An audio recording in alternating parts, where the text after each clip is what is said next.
साथ अपने YouTube channel पर आप सभी का स्वागत करती हूँ। सुनाने जा रही हूँ नाच गीत। आप लोग कैसा लगे कमेंट में जरूर बताइएगा।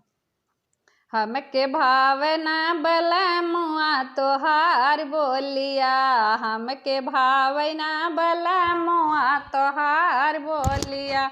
सास ससुर से बोलला मीठी बोलिया, राजा हम से बोलला लगाई गोलिया।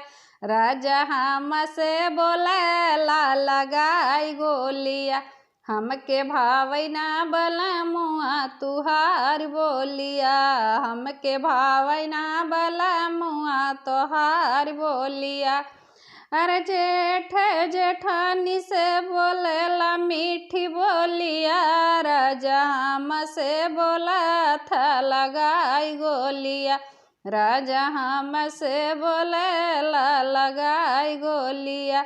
हमके भावना बलमुआ तोहार बोलिया, हमके भावना बलमुआ तुहार बोलिया। देवर देवरानी से बोलला मीठी बोलिया, राजा हम से बोलला लगाई गोलिया। राजा हम से बोलला लगाई गोलिया।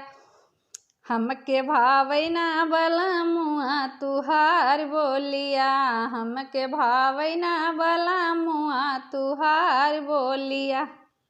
ये गीत आप लोग कैसा लगा कमेंट में जरूर बताइएगा।